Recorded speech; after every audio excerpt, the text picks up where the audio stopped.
श्रीमत्श्रीवासयोगीश्वरगोपदयोरतिगत्स्वात्मभारम् श्रीमत्श्रीरङ्गनाथात्वयमुनिकृपया प्राप्तमोक्षाश्रमन्तम् श्रीमद्वेदान्तरामानुजमुनिमवरं संश्रये देशिकेन्द्रम् विशन्तु मे देव सदा त्वदीयाः दयातरङ्गाञ्जनाकटाक्षाः स्तोत्रेषु पुंसाम् अमृतं क्षरन्तीं सरस्वतीं संस्कृतकामधेनुं कमप्यनवधिं वन्दे करुणावरुणालयं विशशैलतरङ्गानां स्वयं व्यक्तिमुपागतम् अकिञ्चननिधिं सोऽधिमपवर्ण्ययोः अञ्जनाद्रीश्वरदयाम् अविष्टो निरञ्जनां जीवनं जगतां जीयात् किमप्यवगतस्पृहम् स्वतन्त्रं सर्वतन्त्रेषु वेङ्कटेशास्वयं मगः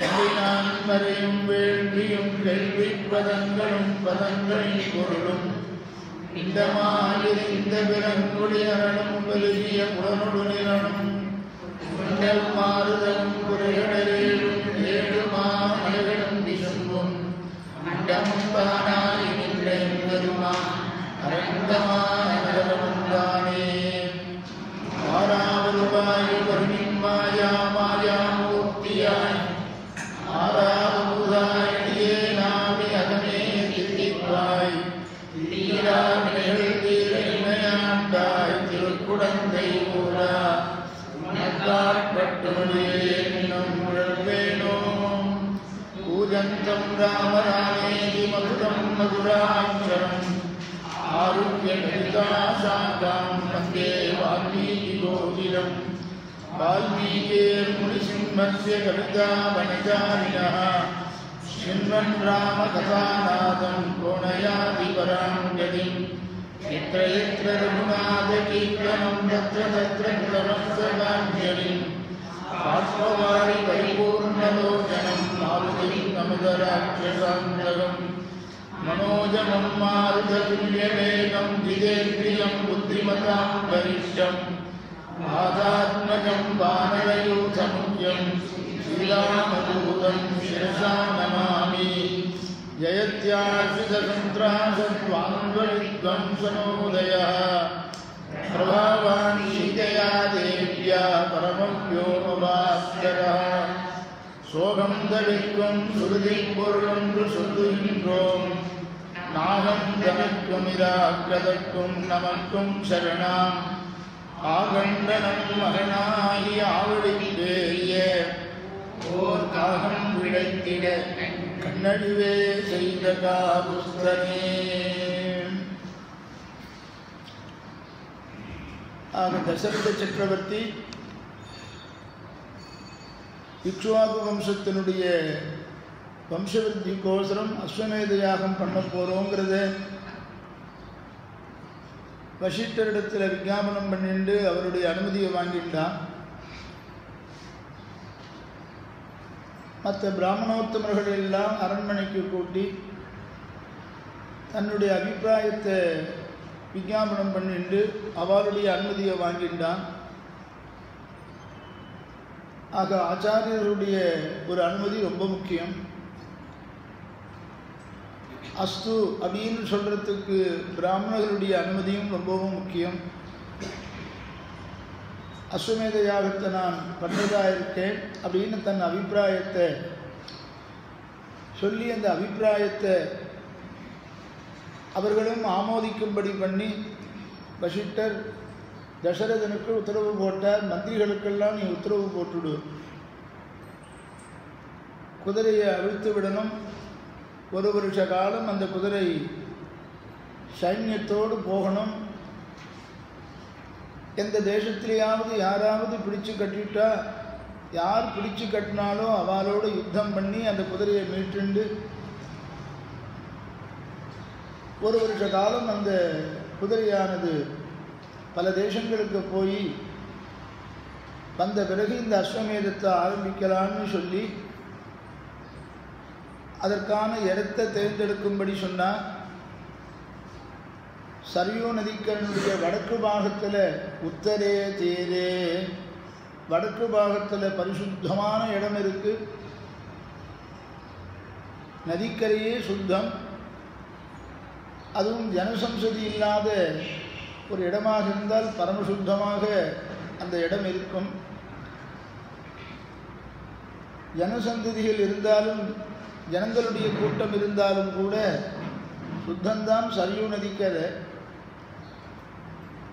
நமக்கும் தெரியாமல் சில அசுத்தி ஏற்படலாம் அந்த இடத்துல. ஆக நாம் செய்யப்போகிற இந்த அஸ்வமேத யாகமானது காமியமாக செய்ய போகிறோம். புத்திரார்த்த காரணாது, ஒரு புத்திரன் வேண்டி இது செய்வதனாலே இது காமியமான கர்மாவாக ஆகும். காமிய கர்மாவில் எந்த விதமான மந்திரலோபமோ கிரியாலோபமோ இருக்கக்கூடாது. சர்வ ஜாகிரதையாக இந்த ஹோமத்தை அனுஷ்டிக்கணும். நாம் பல பண்டிதர்கள்லாம் வருவா. தோஷங்கள்லாம் இருந்தால் அவள் ஸ்வரம் தப்பி போனாக்க அவளுடைய நிகிரகம், அவளுடைய கோபத்துக்கு பாத்திரமாக ஆயிடுவோம். அவர்களுடைய நிகிரகம் நமக்கு ஏற்பட்டு விட்டது என்றால் யாகம் நஷ்டமாயிடும், கர்த்தாவும் நஷ்டமாயிடுவான். ஆக பிராமண சாபத்துக்கு ஒருபோதும் ஆளாகக்கூடாது. ரிஷிகளுடைய சாபத்துக்கு ஒருபோதும் நாம் ஆளாகக்கூடாது.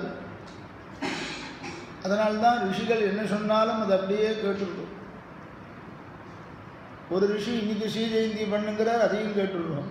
இன்னொரு ரிஷி நாளைக்கு ஸ்ரீ ஜெயந்தி பண்ணுன்னா அதையும் கேட்டுருக்கோம். எதுக்கு வம்புன்னா, மடத்துக்கு பண்ணிக்கிற அன்றைக்கும் ஒரு ஸ்ரீ ஜெயந்தி பண்ணுவோம், முனித்திரையத்தன்னைக்கும் ஒரு ஸ்ரீ ஜெயந்தி பண்ணுவோம். எல்லாத்துக்குமே ரிஷிகள் தான் பிரமாணம். ஆக ரிஷிகளுடைய பிரமாணம் இல்லாமல் யாரும் ஸ்ரீ ஜெயந்தி அனுஷ்டானம் பண்ணல. 2 நாளும் அனுஷ்டிச்சா போகிறதுன்னு அனுஷ்டிக்கிறார் பாருங்க சில பேர். அந்த மாதிரி ரிஷிகளுடையதான கோபத்துக்கு நாம் ஆளாகக்கூடாது, மகான்களுடைய கோபத்துக்கு ஆளாகக்கூடாதுன்னு சாஸ்திரம் சொல்லியிருக்கு. இந்த மகான்கள் யாருங்கிற விஷயம் வேறு, அதுக்கு பிறகு வேறு மகான்கள் யாருன்னு அதுக்குன்னு சில லட்சணங்கள் இருக்குது. தேசிகன் அன்னைக்கு சாதிச்சார் பாருங்க, பாகவதால் யார் குற்றமில்லாத பாகவதர்களிடத்தில் நாம் அபச்சாரப்படுவோமே ஆனால் நாம் பண்ணின பிரபத்தியை கூட அது முழுங்கிடும் அப்படின்னு சொன்னால் பாருங்க. அந்த மாதிரி பாகவதாருடைய அனுகிரகத்தை பெற்று இந்த யாகமானது நடக்கணும் அப்படின்னு சொன்னவன்னா வசிஷ்டரும்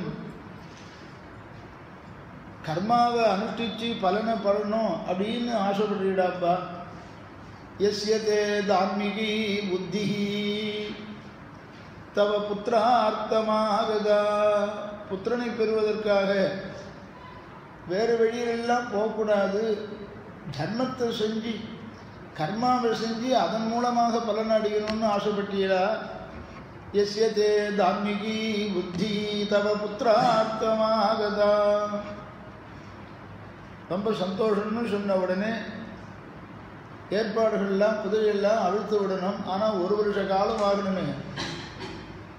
இந்த அஸ்வமேத யாகத்துக்கு ஏற்பாடு பண்ணுறது 1 வருஷம். அதனால்தான் அஸ்வமேதம் நகரவே மாட்டேங்குது நமக்கும் உபன்யாசத்தில். 1 வருஷ காலம் அஸ்வமேத யாகத்துக்கு வேண்டிய ஏற்பாடுகளை 1 வருஷம் பண்ணணும்னு அது எப்படி இருக்குன்னு பார்ப்போம். முடிஞ்சா இன்றைக்கி அது எப்படி ஏற்பாடுகள்னு சொல்கிறேன். அஸ்வமேத யாகத்தை எப்படியாவது நடிச்சிடணும். தட்சிணையை மாத்திரம் நாளைக்கு கொடுக்க வச்சுக்குவோம். ரித்துக்கெல்லாம் நாளைக்கு தட்சிணை கொடுத்துருவார். யாகத்தை இன்றைக்கி முடிச்சுடணும். ஒரு 10 நிமிஷம் அதிகமாக இருந்தாலும் யாகத்தை இன்றைக்கி முடிச்சுடுவோம். உடனே பத்னிகளோடு கலந்துண்ட 3 பத்னிகளோடையும் கலந்துண்ட யஜ்ஞ தீட்சை பெறணும். புத்திரனுக்கோசரம் நான் இந்த மாதிரி அஸ்வமேத யாகத்தை பண்ண போகிறேன்னு சொன்ன உடனே அவளுக்கும் பரம சந்தோஷம். இதை யாரை கொண்டு பண்ணுறதுங்கிறத முடிவு பண்ணணும். இப்போ வசிஷ்டரிடத்தில் இப்படி சொல்லி அனுமதி வாங்கிட்ட பிறகு இப்படி ஆலோசனை பண்ணிட்டு மற்ற பிராமணாலாம் கூட்டி இருக்கிற சமயத்தில் சுமந்திரர் அங்கே வந்து சேர்றார். இந்த சுமந்திரர் தசரத சக்கரவர்த்திக்கு மந்திரியாகவும் இருக்கார், தேரோட்டியாகவும் இருக்கார். பகவான் கிருஷ்ணன் அவன் இஷ்டப்படி அர்ஜுனனுக்கு தேரோட்டியாகவும் இருந்தான், அதே சமயத்தில் உபதேசம் பண்ணுறவனாகவும் இருந்தான், ஆலோசனையும் கூறினான். அது அவன் இஷ்டப்படி ஏற்றுண்டதான பக்த பராதீனன்னு காண்பிச்சதுக்கோசம் அப்படி பண்ணினானவன்.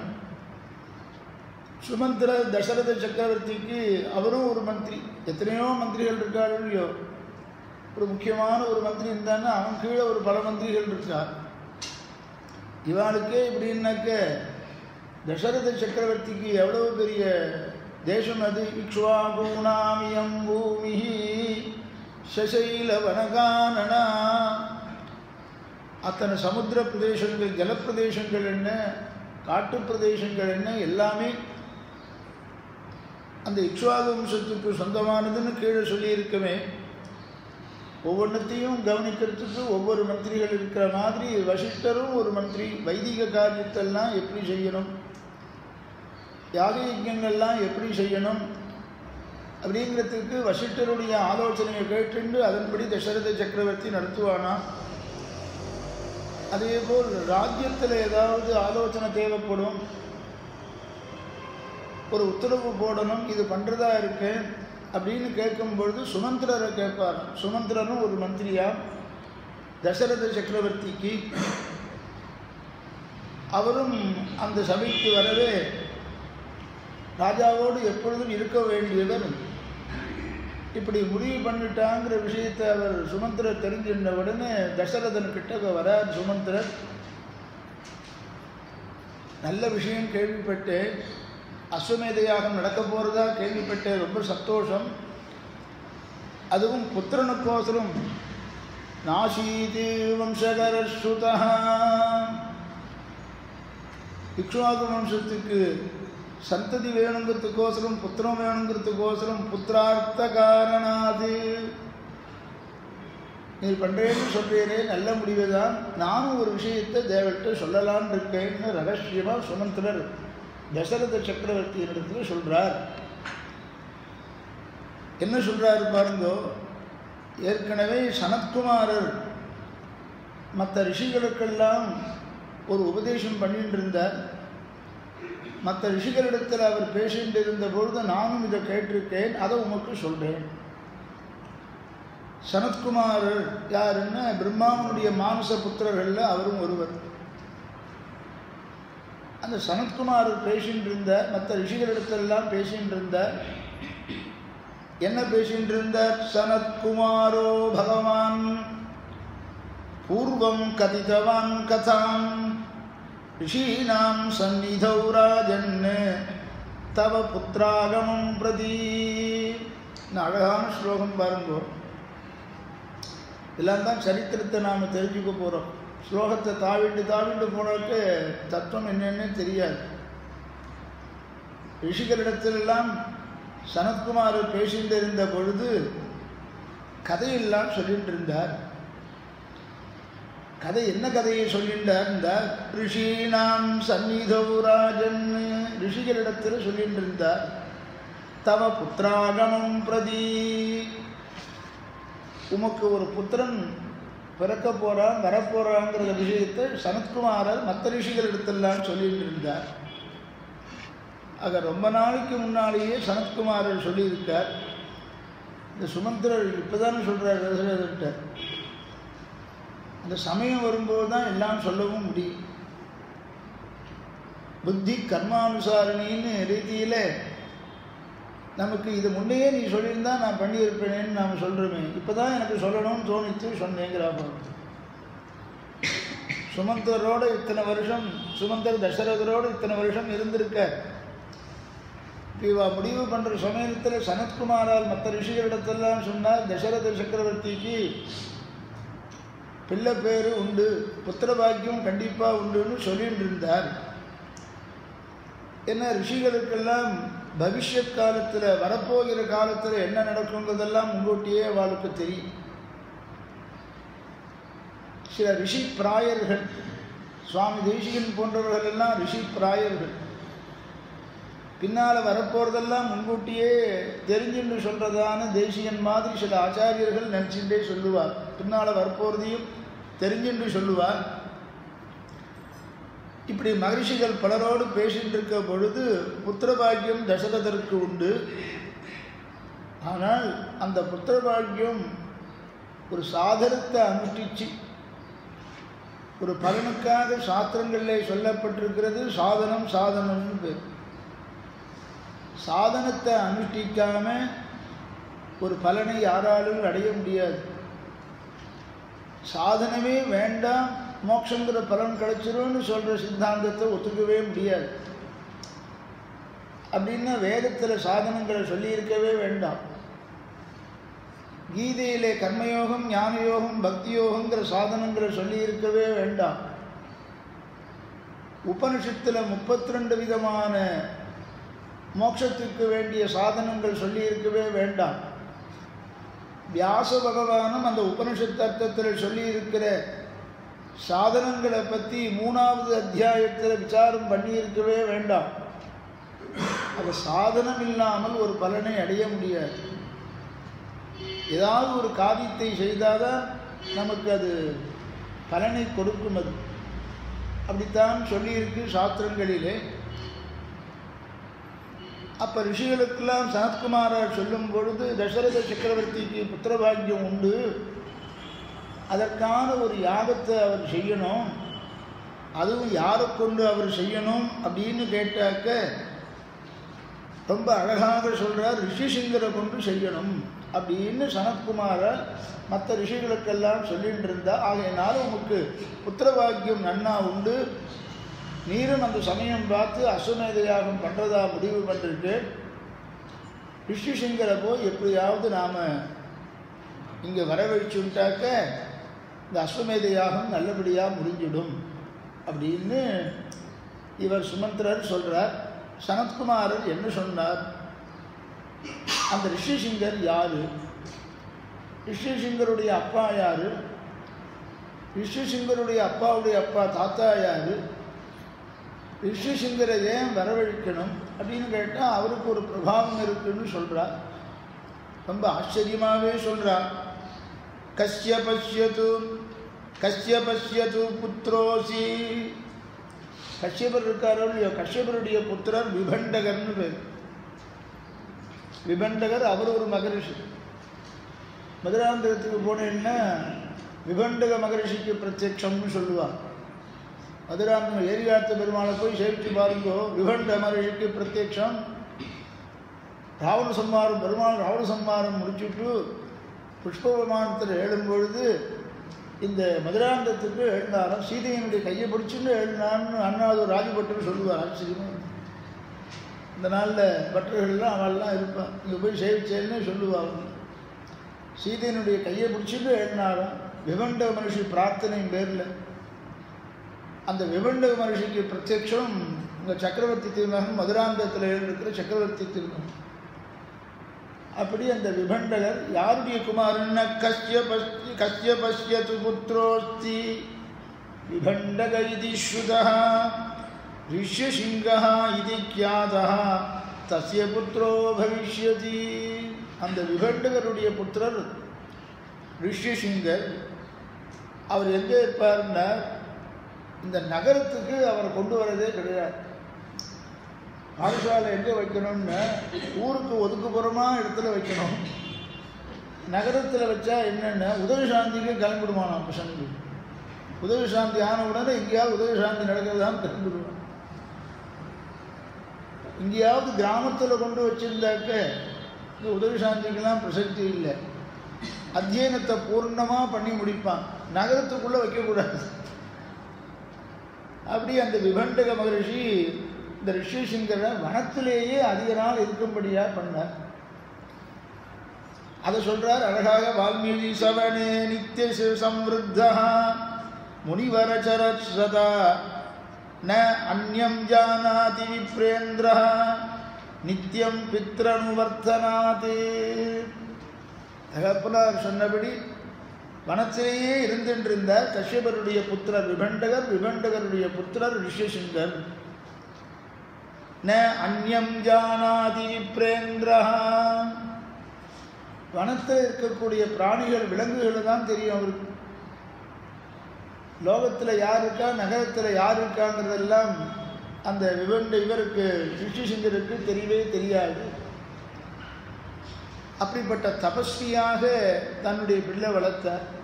ஏகபுத்திராபிமானாது. இந்த அயோத்தி நகரத்தை நான் 60,000 வருஷம் எப்படி பார்த்துட்டு வந்தேன்? ஒரு பிள்ளையை வளர்க்குற மாதிரி, ஒரு புத்திரனை வளர்க்குற மாதிரி, அதுவும் ஒரு ஏகபுத்திரன் இருந்துட்டா எப்படி பாசம் இருக்குமோ அப்படி அயோத்தியை 60,000 வருஷம் நான் ஆண்டுண்டு வந்தேன்னு சொன்ன மாதிரி அப்படி பிள்ளைய நகரத்து வாசனையே இல்லாதபடி காட்டிலேயே வளர்த்துட்டு வந்திருக்கார். ந அந்யம் ஜானாதி விப்ரேந்திரா. நடு காட்டில் அவரை இப்படி வளர்த்துட்டு வராராம் தகப்பனார் விபண்டகர். நித்தியம் பித்ரனுவர்த்தனாது. ரொம்ப அழகான ஒரு பதம் பாருங்க. நித்தியம்னு சொன்னால் பிரதிதினம்னு அர்த்தம் கிடையாது, எப்பொழுதும்னு அர்த்தம்.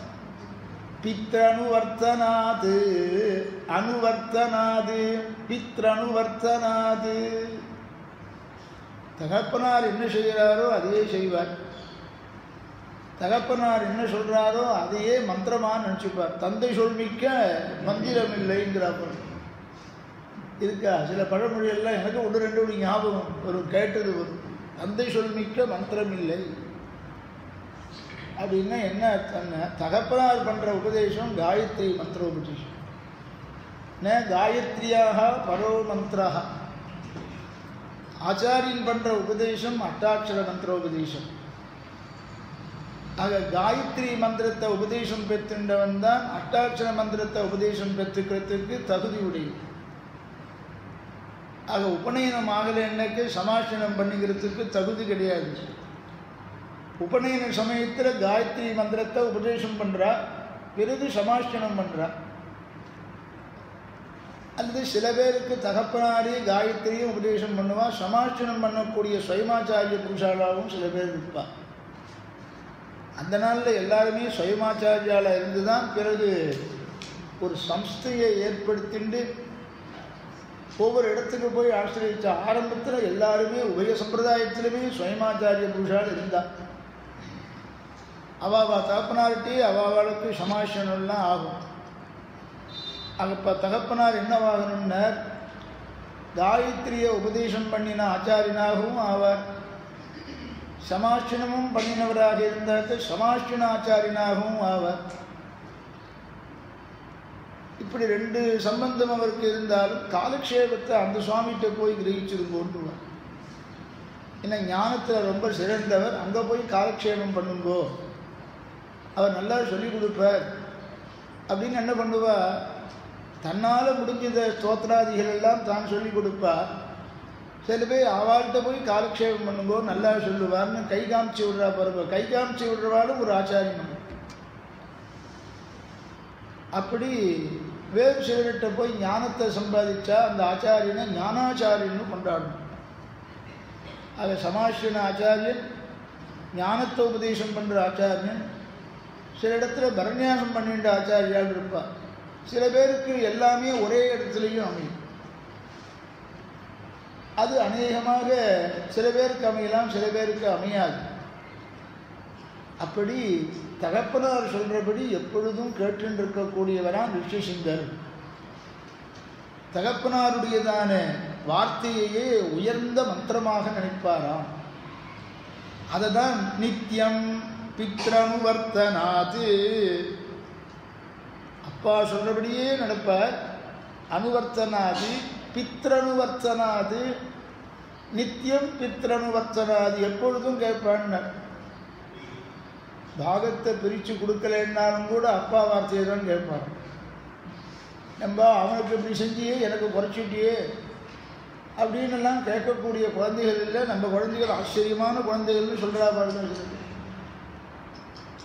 பாகத்தை பிரித்தாலும் சரி, பிரிக்கலைன்னாலும் சரி, நமக்கு பிராமண தன்மையை கொடுத்தவர் அப்பா தானே. காயத்ரி மந்திரத்தை நமக்கு உபதேசம் கொடுத்து விஜன் என்ற 2வது பிறவியை நமக்கு கொடுத்தது அப்பா தானே. ஆகையினால அந்த ஒரு அனுகிரகம் போதும். அனுவர்த்தனாது பித்ரனுவர்த்தனாது நித்தியம் பித்ரனுவர்த்தனாது. எப்பொழுதுமே தகப்பனாருடைய வார்த்தையே கேட்டுருக்கக்கூடியவர் இந்த ரிஷிசிங்கர். ஆக கஷ்யபர், அவருடைய குமாரர் விபண்டகர், அவருடைய குமாரர் ரிஷிசிங்கர். இது ஒரு வம்சாவளி அப்படி வச்சுக்கோங்க. இந்த சமயத்தில் அங்கதேசம்னு ஒரு தேசம், கர்ணன் கூட இருந்தான் பாருங்க. அங்கதேசத்தை துரியோதனன் கொடுத்தான் பாருங்க. அங்கதேசம்னு அங்கே ஒரு தேசம். அந்த அங்கதேசத்தில் மழையே இல்லாமல் ஒரே வறட்சியாக இருந்தது. அங்கே ஒரு ராஜா இருந்தான், ரோமபாதன்னு பேர். இந்த பேரெல்லாம் அடிக்கடி மறந்து போயிடும், நான் எழுதி வச்சுருக்கோம். அங்கதேசத்து ராஜா ரோமபாதன்னு பேர். தசரத சக்கரவர்த்தியினுடைய பரம சிநேகிதர் அவர் ரோமபாதன். அங்கதேசத்து ராஜாவாக இருந்தார். அங்கே மழை இல்லாமல் இருந்தது. ஏதஸ்மின்னேவ காலே து ரோமபாதः பிரதாபவான் அங்கேஷு பிரதிதோ ராஜா பவிஷ்யதி மகாபலः. ரொம்ப பலம் பொருந்தியவனாக இருந்தான், உயர்ந்த ராஜாவாக இருந்தான், நல்ல தர்மத்தை பரிபாலனம் பண்ணுறவனாக இருந்தான். தசரத சக்கரவர்த்திக்கு மித்திரனாக இருந்தார், சிநேகிதனாக இருந்தார். அவர் எப்படிப்பட்டவரோடு ஸ்நேகம் பண்ணிப்பார்? தன்னை போல் தர்மிஷ்டனாகவும் இருக்கிறவனை தான் ஸ்நேகம் பண்ணிப்பான். அந்த சுவாமி ரொம்ப ஸ்நேகம், அந்த சுவாமியை சேர்ந்தவரா அப்படின்னு சில பேர் சம்பந்தம் விட்டு பார்ப்பாங்க. அவருக்கு ஸ்நேகிதர்னு சொல்லிப்பா சில பேர். அவருடைய பெருமையினாலே இவருடைய பெருமை தெரியும். ஆக தசரத சக்கரவர்த்திக்கு ரொம்ப ஸ்நேகிதர் இந்த ரோமபாதர், அங்கதேசத்து ராஜான்னு சொன்னாக்க அந்த ரோமபாதன் எவ்வளவு தர்மிஷ்டராக இருப்பான். ஏதஸ்மின்னேவ காலே து, ஏதஸ்மின்னேவ காலே என்ன அர்த்தம்? ரிஷிசிங்கர் வனத்தில் சஞ்சரிச்சென்று லோகத்தில் இருக்கிறவா யாரையும் தெரியாதவராக தகப்பனார் சொல்கிறபடியே தபஸ் முதலானவற்றை பண்ணிண்டு அவர் சொல்கிறபடியே கேட்டு இருந்தவரான அவர் இருந்த சமயத்தில் அங்கதேசத்தில் இப்படி ரோமபாதன்னு ராஜா ஆண்டு வந்தார். மழையே இல்லாமல் இருந்தது, எல்லாம் ரொம்ப ஒரே வெயில் கொடுமை, வறட்சி கொடுமை இருந்ததா. அப்போ என்ன பண்ணலான்னு, மழையே இல்லாமல் இருக்கு, என்ன பண்ணலான்னு மந்திரிகளோடு யோஜனை பண்ணினா. அந்த சமயத்தில் எல்லாரும் யோஜனை சொன்னால், ரிஷிசிங்கரை நம்ம தேசத்துக்கு வரவழைச்சுட்டா நமக்கு மழை வந்துடும் அப்படின்னு எல்லாரும் ஆலோசனை சொன்னாலும். என்னக்க நகரத்திலேயே பிரவேசம் இல்லாதவர் அவர், மகா தபஸ்வியாக இருக்கிறவர். தபஸ்வியாக இருக்கிறவர் நம்ம இருக்கிற இடத்துக்கு வந்துட்டாக்க அங்கே வியாதி ஏற்படாது, துர்பிக்ஷம் ஏற்படாதுன்னு சாஸ்திரம் சொல்லி. எத்திர அஷ்டாட்சர சம்சித்தா மகாபாகோ மஹீயத்தே ந தத்ர சஞ்சரிஷ்யந்தி வியாதிஹி துர்பிக்ஷ தஸ்கரா. ஆக மகான்கள் பொன்னடி சாஸ்திரா பாருங்க. மகான்கள் அந்த தேசத்தில் வந்துட்டாக்க நமக்கு துர்பிக்ஷெல்லாம் ஏற்படாது, மழை வந்துடும், ரிஷிசிங்கரை வரவழைச்சிடுவோம்னு மந்திரிகள்லாம் ஆலோசனை பண்ணினா. மழை பெய்யும்னு சொன்னால் அந்த ரிஷிசிங்கரோ வனத்தில் இருக்க. மனுஷாலெல்லாம் பார்த்ததே கிடையாது. ஜாஸ்தி ரிஷிகளை தான் ஒருத்தர் சந்திச்சுப்பான், அவளோடு தான் ஜாஸ்தி பழக்கம்.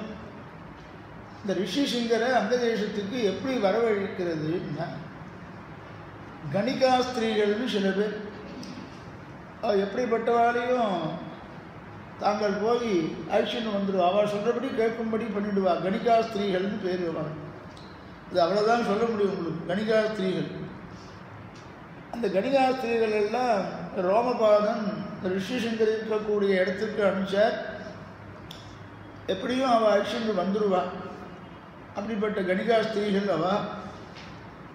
இப்படி அங்கதேசத்தில் மழை பெய்யும் அப்படிங்கிறதுனால அவர் ஐஷ்ணவரத்துக்கு போனார்.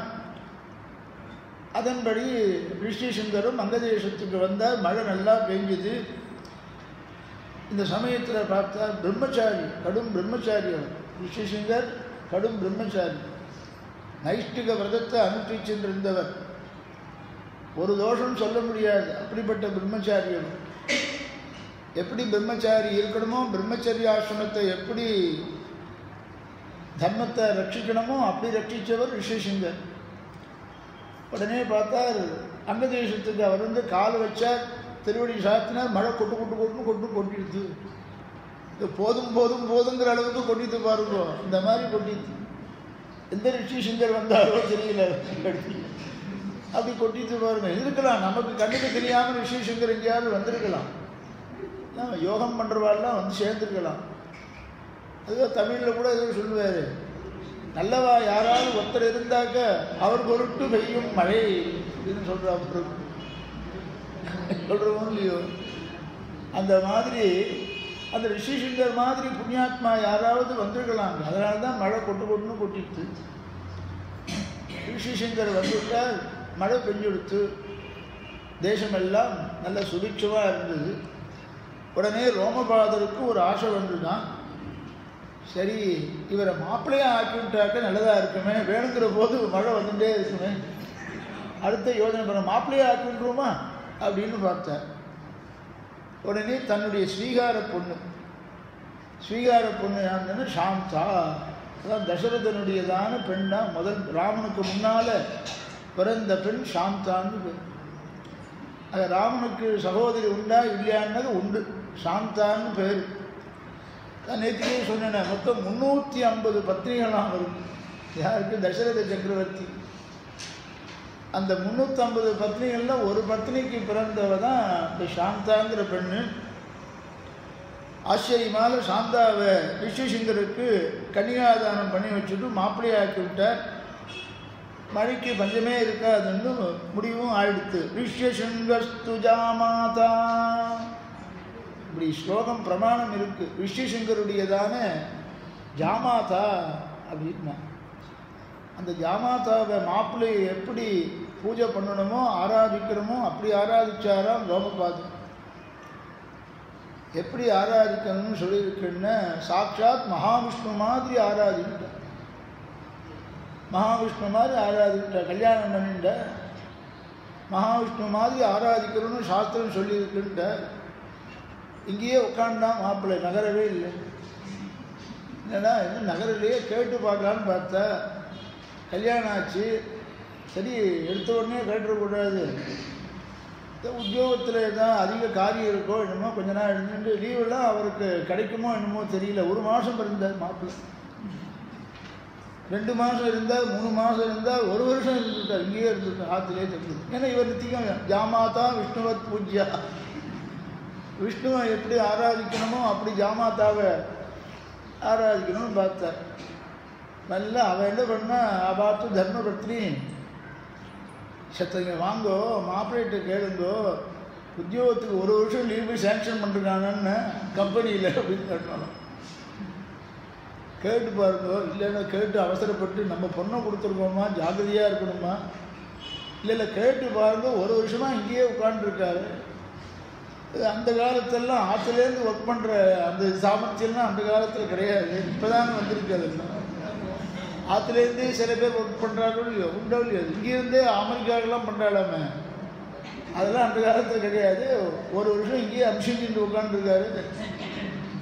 பொண்ணும் இருக்குது, பொண்ணும் ஒன்றும் கேட்கல. அதுக்கும் பாவம் தேமன்னு கேட்க வேண்டாமேன்னு பிசாமல் இருக்க வேண்டுமோ, நீங்கள் கேளுங்க, வெறுமை இருக்கக்கூடாது, நீங்கள் புருஷா லட்சணமாக கேளுங்கோ அப்படின்னு. சரின்னு மாப்பிள்ளை அப்படின்னு அடியேன்னா, அதெல்லாம் ஒன்றும் குறைச்சிடல. மாமனாரை இருந்து சேவிச்சு எல்லாம் பண்ணிட்டு தான் இருந்தான். சகாலத்தில் புரோஜனம் கிடைச்சது, சகாலத்தில் விஷ்ணு மாதிரி ஆராதனம் பண்ணிடுற. என்ன 1 வருஷம் லீவு கொடுத்துருக்காளான்னா, லீவா எதுக்கு? விஷ்ணுவனுடைய ஆராதனத்தை காட்டும் வசந்தி ஆராதனை எதுவும் கிடையாதுன்னு சாஸ்திரம் சொல்லியிருக்கு. நீயும் விஷ்ணுவை ஆராதனை மாதிரி என்னை ஆராதிச்சுருக்கு, நீயே இருந்துட்டு நித்தியம் மாமனாரை சேவிச்சுட்டு இதை காட்டினா வேறு என்ன வசதி அப்படின்னா. அதனால் ஜாமாதாவான விஷ்ணு மாதிரி ஆராதிக்கணும்னு சாஸ்திரம். ரிஷிசிங்கர் ஏற்கனவே இந்த லோக விஷயத்தெல்லாம் பற்று இல்லாதவர். விவாகம் பண்ணிண்டார். ரிஷ்யசிங்கஸ்து ஜாமாதா. இதை சுமந்திரர் சொல்றார், இப்படி இருக்கு, நடந்துருக்கு. அந்த ரிஷ்யசிங்கர் உம்முடைய சிநேகிதராயின ரோமபாதருக்கு மாப்பிள்ளை, அவர் உம்முடைய மாப்பிள்ளையாகவும் ஆக வேண்டியதானே, உம்மை பெண்ணை தானே இந்த ரிஷிசிங்கர் கல்யாணம் பண்ணிட்டு இருக்கார். நீ போய் இந்த ரிஷிசிங்கரை எப்படியாவது வரவழிக்கணும். அவரை வரவழிக்கிறதுக்கு எல்லாரையும் அழிச்சுண்டு ரோமபாதரை போய் சந்தியும். அந்த சமயத்தில் சுமந்திரன் நல்ல யோஜனையாக சொன்னார். ஆகையினால இப்படி சாந்தாங்கிறவ யாருடைய பெண்? கிரமப்படி பார்த்தா தசரதனுடையதான பெண்ணு. இப்படி அந்த ரோமபாதர் இடத்துல போகிறார், தசரத சக்கரவர்த்தி போகிறார். இவா எல்லாரும் ஆசீர்வாதம் பண்ணாலாம். என்ன ஆசீர்வாதம் பண்ணா? புத்திராக சாஸ்ய பவிஷ்யந்தி. சனத்குமாரர் சொன்னாராம் ரிஷிகளுக்கு இந்த கதைகளெல்லாம் சொல்லிட்டு இருக்கார். புத்திராக அஸ்ய அஸ்ய இந்த தசரதனுக்கு புத்திரர்கள் எல்லாம் பவிஷ்யந்தி. எத்தனை பேருன்னா சத்வாரோ அமித விக்ரமாக, 4 பிள்ளைகள் பிறப்பார். அமித விக்ரமாக, அவளுடைய பராக்கிரமத்தை இவ்வளவுன்னு சொல்ல முடியாது. அப்படிப்பட்ட பராக்கிரமமுடையதான 4 புத்திரர்கள் அந்த தசரத சக்கரவர்த்திக்கு பிறக்க போகிறாங்கிறத சனத்குமாரா ரிஷிகாலுக்கெல்லாம் சொன்னாங்கிறத சுமந்திரர் சொல்கிறார். தசரத சக்கரவர்த்திக்கு இப்படி வம்ச பிரதிஷ்டானகராக சர்வலோகேஷு விஸ்ருதாக, இந்த வம்ச விருத்தியும் பண்ணுவார். இக்ஷ்வாகு வம்சமும் விருத்தி அடைஞ்சுட்டே இருக்கும். எல்லா லோகத்திலையும் பிரசித்தர்களாக பேசப்படுவார் இவா அப்படின்னு சொல்லிட்டு இருந்தார். உடனே தன்னுடைய சிநேகிதரான அங்கதேசத்து ராஜாவான ரோமபாதரை இவரை போய் பார்த்தாக்க, உம்முடைய சாந்தாவை நான் ஒரு யாகம் பண்ணுறதா இருக்கேன், அஸ்வமேத யாகம் பண்ணுறதா இருக்கேன். நீ சாந்தாவனுடைய வருகையும் நான் எதிர்பார்க்குறேன். அவள் பர்த்தாவோடு அவர் ஆத்துக்காரோடு சேர்ந்து இந்த அஸ்வமேத யாகத்தில் கலந்துக்கும்படி நீ சொல்லும் அப்படின்னு சிநேகிதரிடத்தில் கேட்குற. என்ன அழகாக சாந்தாவை அனுப்புன்னு சொல்லாமல் சாந்தா ஆத்துக்காரோடு சாந்தா வரட்டும் அப்படிங்கிறாங்க. என்ன அழுகு பாருங்க. இவரை வர வச்சு விஞ்ஞாபனம் பண்ணிக்கலாம். என்னாக்க அந்த ரிஷிசிங்கரை நேராக கேட்குறத விட அவருடைய மாமனார் சொன்னால் சில ஜாமாத்தாக்கள் கேட்பான். சில பேர் இடத்துல அது வழக்கம் உண்டா. அந்த மாதிரி அவர் செய்கிற யாகம் எனக்கு புத்திர பாக்கியத்தையும் கடைசியில் சொர்க்கத்தையும் கொடுக்கும், வம்ச விருத்தியும் இக்ஷ்வாக வம்சத்துக்கு விருத்தியும் கொடுக்கும். இதெல்லாம் பொறுப்பை ஒப்படைச்சுட்டேன்னாக்க எனக்கு சொர்க்கத்தையும் கொடுத்துடும். எப்படியாவது ரிஷிசிங்கரை சாந்தாவோடு இந்த அஸ்வமேத யாகத்துக்கு வரும்படியாக பண்ணணும்.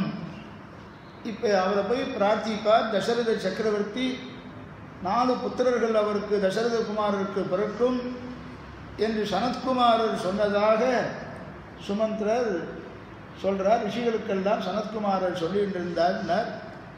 இப்படி சுமந்திர தசரதனத்தில் சொன்ன உடனே ஆச்சரியமாக நாம் புறட்டு போயிடுவோம் அப்படின்னு புறப்பட ஆரம்பிக்கிறாராம்.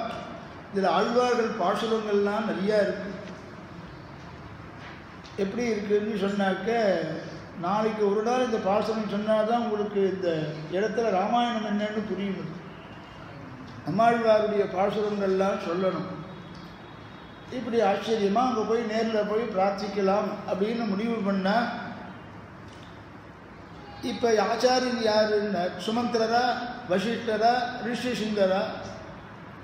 ராஜ்யத்துக்கு ஆலோசனை சொல்கிறதுக்கு சுமந்திரர், யாக யஜ்ஞாதி வைதிக கர்மாவை பண்ணுறதுக்கு ஆலோசனை சொல்லி நடத்தி வைக்கிறதுக்கு வசிஷ்டர். ஆனால் சனத்குமாரால் எப்படி சொல்லியிருக்கார்? ரிஷிசங்கரை கொண்டு இந்த யாகம் பண்ணினா 4 புத்திரர்கள் தசரத சக்கரவர்த்திக்கு பிறப்பா, லோகத்தில் எல்லாம் பேசப்படுபவர்களாக அவள் இருப்பான்னு சொல்லியிருக்கா. இப்போ ரிஷிசிங்கரை கூப்பிடுறதுக்கு போகணும். ஆனால் வசிஷ்டர் தப்பாக நினச்சிக்குவாரோ? அவர்கிட்டயே எதுக்கும் கேட்டுவிடலாம். சில சமயத்தில் என்ன பண்ணுவோம், அவர்கிட்டயே கேட்டுவிடலான்னு கேட்டுவிடுவார். சரி வசிஷ்டர் இடத்துல கேட்கலாம் அப்படின்னு வசிஷ்டர் இடத்துல கேட்கறதுக்கு போகிறார். வசிஷ்டருக்கும் எல்லாம் தெரியும். வசிஷ்டோபி மகாதேஜா, எல்லாத்தையும் தெரிஞ்சவர் தான் வசிஷ்டர், ஒன்றும் சொல்ல போகிறது இல்லை.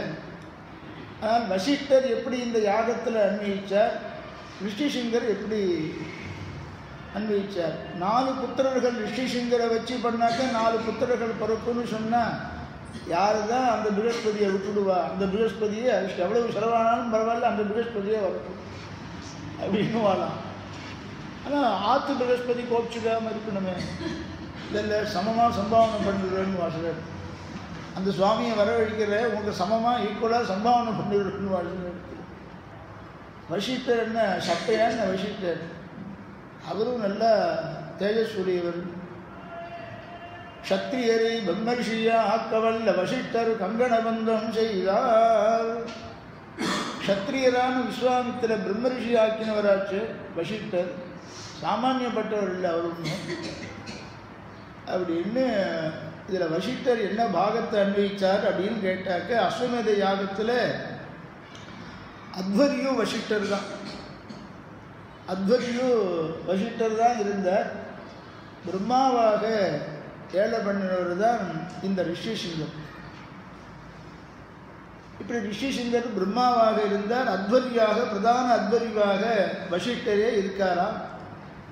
ஆகையினால ஒரு ஆச்சாரியனுடைய கோபத்துக்கும் பாத்திரமாக வேண்டாம். ரிஷிசிங்கரையும் பிரம்மாவாக ஏழை பண்ணி இந்த யாகத்தை எப்படியெல்லாம் நடத்தணும். நம்ம ஆத்து விவாகங்களில் மற்ற வைதிக காரியத்தெல்லாம் ஒரு சுவாமி பிரம்மான்னு ஒரு சுவாமி ஏழை பண்ணுறோம். அது பிரம்மாவா நீர் தான் இருக்கணும் அப்படின்வா. அது பிரம்மான்னு அர்த்தம்னு சதுமுக பிரம்மான்னு அர்த்தம் கிடையாது. ஐயோ அது எப்படி என்ன அர்த்தம்னு அப்படி புரிஞ்சுட்டா எல்லோரும். சுவாமியை தான் பிரம்மாவை ஏழை பண்ண போகிறோம்னா பிரம்மா கிடையாது, அது பிராமணன் அர்த்தம். ஒரு பிராமணனை ஏழை பண்ணுறோம், அத்தியனம் பண்ண பிராமணனை, வேதத்தினுடைய அர்த்தத்தை தெரிஞ்ச பிரம்ம வித்துக்களை அங்கே ஏழை பண்ணுறது. சுவாமி பிரம்மாவாக இருக்கணும் அப்படின்னாக்க பிராமணனாக இருந்து இந்த யாகம் சரியாக நடக்கிறதா, மந்திரலோபம் இல்லாமல் கிரியாலோபம் இல்லாமல் தந்திரலோபம் இல்லாமல் அவரை ஏழை பண்ணினாக்க அது யாகங்கள் எப்படி நடக்கிறதுங்கிறத நிரீட்சணம் பண்ணுவார். அதனால்தான் கூட சப்தபதி பண்ணும் பொழுது பெண்ணும் மாப்பிளையும் பிரதட்சணம் வரான்னு இல்லையோ, இந்த பிரம்மாவை பிரதட்சணமாக பண்ணணும், மற்றவா யாரையும் பிரதட்சணம் பண்ணக்கூடாது, பிரம்மாவை பிரதட்சணமாக பண்ணணும். ஏன்னா அந்த யாகத்தை அவர் தான் கவனிச்சுட்டு இருக்கார். பிரம்மா கொஞ்சம் அன்னட தண்ணிக்கும் தம்பதிகள் வர அப்படின்லாம் கிடையாது, பிரம்மாவையும் சேர்த்து பிரதட்சணம் பண்ணணும். பிரம்மா மாத்திரம் உள்ளுக்குள்ளே இருக்கணும், மற்றவாளில் அவள் பிரதட்சணம் பண்ணும்போது நகர்ந்து விடணும். எல்லாருக்கும் சேர்த்து பிரதட்சணம் ஆகட்டுமே ஒரு தடவைலாம் சொல்லக்கூடாது. பிரம்மாவுக்கு மாத்திரம்தான், அந்த பிராமணனுக்கு மாத்திரம்தான் பிரதட்சணத்தில் உள்ளுக்குள்ளே இருக்கிறதுக்கான அதிகாரம். இதெல்லாம் சூக்ஷம் தெரிஞ்சவா சொல்லுவா. நமக்கு எதுக்கு வம்புன்னு சில பேர் பிசாமல் இருந்துருவா, பிரதட்சணம் பண்ணாமல் பண்ணிடும் பண்ணாமல் போட்டுடணும். அதனால் கிரமம் இது, அந்த கிரமத்தை தெரிஞ்சுக்கிறது யாரை? பிரம்மாணம் துவாம் ரிணீமஹே, பிராமணம் துவாம் ரிணீமஹே. பிராமணை ஒரு பிராமணனை வைக்கணும்னு சொல்லி நிறையா சர்ச்சைகள்லாம் நாங்கள் மதுராந்தக சுவாமிகிட்ட கூட வரதாச்சாரிய சுவாமிகிட்ட கூட இதெல்லாம் நாங்கள் பண்ணியிருக்கோம். சுவாமி பிரம்மாவா பிராமணனான்னு, பிராமணன்னு சொல்லியப்பா இதான் கரெக்டு. ஒரு வேதம் தெரிஞ்ச பிராமணன் அதிகாரியாக பார்த்து அந்த ஸ்தானத்தில் வேலை பண்ணணும். அதிகாரி இல்லை எங்கிட்டே போட்டு தர்பு அப்படி புக்னத்தை எங்கிட்டே போட்டுவிடணும் மாதிரி அப்படி போடக்கூடாது. தனியாக அதிகாரியாக படித்தவாடா அந்த இடத்துல வேலை பண்ணி அந்த வைதிக யாகம் நல்லபடியாக நடக்கிறதுக்கு அவள் பார்த்து அவள் நிரீட்சணத்தில் நடக்கணும். அது ரொம்ப முக்கியம். அது அவள் பார்வையிலே நடக்கணும், ரொம்ப முக்கியம். அப்படிப்பட்ட ஸ்தானத்தை ரிஷிசிங்கருக்கு கொடுக்கணும். அத்வரியாக வசிஷ்டரே அத்வரியாக இருக்கணும். அஸ்வமேதத்திற்கு பிறகு, அஸ்வமேத யாகத்துக்கு நடந்து முடிஞ்ச பிறகு இஷ்டி யாகம் இருக்கு பாருங்க, அதான் புத்திரகாம இஷ்டி யாகம். அந்த புத்திரகாம இஷ்டி யாகத்தை ரிஷிசிங்கர் பண்ணி வைக்க போகிறார். வசிஷ்டர் இந்த அஸ்வமேத யாகத்தில் அத்வரியோ, ரிஷிசிங்கர் பிரம்மாவாக இருக்க போகிறார், நிரீட்சணம் பண்ணக்கூடியவராக இருக்க போகிறார். புத்திரகாமேஷ்டி யாகத்துக்கு ரிஷிசிங்கர் நடத்தி வைக்க போகிறார். என்ன அந்த புத்திரகாமேஷ்டி யாகம் பண்ணி முடித்த உடனே தான் திவ்ய புருஷன், விஷ்ணுவனுடைய அம்சமான திவ்ய புருஷன் பாயசம் கொண்டு வர போகிறான். அந்த பாயசம் என்றைக்கு வரும்னு 2 நாளில் வந்தால் தேவையில்லை, உங்களுக்குள்ளையாவது பாயசம் வந்தால் தேவை. பாயசத்தை வாங்கி சாப்பிடலாமோ இல்லையோ, பாயசம்லாம் உங்களுக்கும் கொடுக்க ஏற்பாடு பண்ணுறாங்க. இல்லை பாயசம் சாப்பிட்டா குழந்தை பிறக்கும், ஞாபகம் வச்சுக்கணும். அதனால அந்த பாயசம் திவ்ய பாயசம் வந்து குழந்தை பிறந்துடுமா, ஆச்சரியமா அப்படின்னு முடிவு பண்ணால் 4 பிள்ளைகள் பிறக்கும்னு சொல்லும் பொழுது யாராவது அதை விடுவாளான்னார். உடனே தசரதன் தன்னுடைய பத்னிகள்லாம் அழைச்சிட்டு தன்னுடைய சிநேகிதரை பார்க்கறதுக்கு புறப்பட்டார். அப்படின்னு கிட்டக்க வந்துட்டோம். அனுமான்ய வசிஷ்டஞ்ச சூதவாக்கியம் நிசம்யச்ச ச அந்தப்புர சகாமாத்யஹ பிரியயோ யத் சத்விஜஹ சாந்தா தவ சுதா ராஜன் சகபக்தா விசம்பதே மதீயம் நகரம் யாது காரியம் இ மகதுத்யதம். இதை போய் சொல்ல போகிற பத்னிகளை அழிச்சுட்டார். சிநேகிதரை ரோமபாதரை போய் பார்த்தார். அங்க தேசத்துக்கு போனார். இந்த மாதிரி யாகம் பண்ண போகிறேன், சாந்தா உம்முடைய ஸ்ரீகார புத்திரி ஆகிற ரோமபாதருக்கு ஸ்ரீகார புத்திரி தான் சாந்தா. தசரதனுடையதான சாட்சாத் புத்திரி ரோமபாதனுடைய ஸ்வீகார புத்திரி. ஓஹோ, அப்போ தசரத சக்கரவர்த்தி ஸ்திரீகள் எல்லாம் ஸ்வீகாரம் கொடுத்துருக்கா, பெண்களையும் ஸ்ரீகாரம் கொடுக்கலாம் போல் இருக்கு சொல்கிறா பாருங்க. பெண்களுக்கும் ஸ்வீகாரம் உண்டா கிடையாதுன்னு தசரத சக்கரவர்த்தி கொடுத்தாங்க. க்ஷத்ரியாவில் வழக்கம், க்ஷத்ரியாலெல்லாம் அப்படி ஸ்வீகாரமாக பெண்களை கொடுக்குற வழக்கமா? ஆக நான் ஒரு யாகம் பண்ண போகிறேன் உத்தேசிச்சிருக்கேன். அதனால் வந்து உங்களுடைய புத்திரியான சாந்தாவையும் மாப்பிள்ளையோடு அனுப்பிச்சி வச்சு யாகத்தை நடத்தி வைக்கும்படி பண்ணணும் அப்படின்னு சொல்லி கேட்டார். ரொம்ப ஆச்சரியமாக இருந்ததா இந்த சமயத்தில். என்ன இருந்ததுன்னா, ரோமபாதர் ரிஷிசங்கரை தசரதன் கேட்கவே அவரும் ரிஷிசங்கரிடத்தில் மாப்பிள்ளையிடத்தில் கேட்குறார். அப்போ சாந்தாவை அழிச்சுண்டு தேவரி அஸ்வமேத யாகத்துக்கு தசரத சக்கரவர்த்தி நடத்துகிற அஸ்வமேத யாகத்துக்கு எழுந்தருளி நடத்தி தரணும் அப்படின்னு ரோமபாதனும் தன் சிநேகிதரான தசரதக்கோசரம் அவர் மாப்பிள்ளையிட்டு சொல்கிறார். அவளுக்கும் ரொம்ப சந்தோஷம், ரொம்ப சந்தோஷமாக இருந்தாலும். இதை கம்பநாட்டாழ்வானும் பேசலாம். இந்த சமயத்தில் தேவர்களுக்கெல்லாம் ரொம்ப சந்தோஷமா. ஏன்னா தசரதனுக்கு பிள்ளை பறக்க போகிறார், ஏற்கனவே வாக்கு கொடுத்துருக்கான். பெருமாள் எடுத்த சரணாகதி தேவர்கள்லாம் பண்ணும் பொழுது அன்னிலேருந்து காத்துன்னு இருக்கா தேவர்கள்லாம். 60,000 வருஷம் காத்துன்னு இருக்காளாம். தசரத சக்கரவர்த்தி 60,000 வருஷம் கழிச்சு தான் இந்த யாகத்தை பண்ணுறார். தசரதனுக்கு பிள்ளையா பிறந்து ராமன சம்மாரம் பண்ணுறேன்னு பெருமாள் அபயப்பிரதானம் பண்ணார்.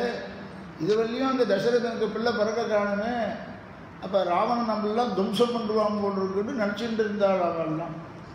இந்த சமயத்தில் தசரதன் ரோமபாதரிடத்தில் போய் ரிஷிசங்கரை அனுப்பிச்சி வச்சு சாந்தாவோடு அனுப்பிச்சி வச்சு இந்த அஸ்வமேத யாகத்தை நடத்தி வைக்கணும். புத்திரார்த்த காரணாது தேவர்களுக்கெல்லாம் இந்த விஷயம் தெரிஞ்சு, அவளுக்கு எல்லாம் தெரியும். இந்த லோகத்தில் யார் யார் எத்தனை நாள் இருப்பாங்கிறதெல்லாம் தேவர்களுக்கெல்லாம் தெரியும். மனுஷாலாம் எத்தனை நாள் இருப்பா, என்னென்ன நடக்க போகிறதுங்கெல்லாம் அவளுக்கு தெரியும். இப்போ இதுவும் நடக்கவே தசரதனும் அங்க தேசத்துக்கு வரவே, சரி தசரதனுக்கு பிள்ளை பிறக்க போகிறான், ராவண சம்ஹாரம் நிச்சயம் அப்படிங்கிறது சந்தோஷப்பட ஆரம்பிச்சுட்டா தேவர்கள்லாம். ஆகாசத்துலேருந்து பூமாரி பெய்ய ஆரம்பிச்சுட்டாலும் சந்தோஷப்பட்டாலாம். இது எங்கே சொல்கிறாருன்னா, அந்தரதுந்து விமுழைக்கி ஆய் மலர் கம்பநாட்டாளம். அந்தரதுந்து விமுழைக்கி ஆய் மலர் சிந்தினர் கழித்தனர் அறமும் தேவரும். அவர்களுக்கெல்லாம் ஏற்பட்ட சந்தோஷத்துக்கு அளவே இல்லைங்கிறார். வெந்து எழு கொருவினை வீட்டும் மெய் முதல் வந்து எழ, மெய் முதல் வந்து எழ. வரும்போ ஸ்ரீமன் நாராயணன் தான் உயர்ந்த தத்துவம், ஆதி பகவன் முதற்றே உலகு அப்படின்னு அவர் சொன்னார் இல்லையோ. அகாரத்தினால் சொல்லப்படுறவன் யாரு? விஷ்ணு. அகர முதல எழுத்தெல்லாம் ஆதி பகவன் முதற்றே உலகு. இன்னும் திருக்குறள்லாம் நிறைய வர ஆரம்பிக்கிறது. புதுசு புதுசாக எப்போ கற்றுட்டாரு தெரியல. என்னமோ ஆச்சாரியால் சொல்கிறது தான் அது.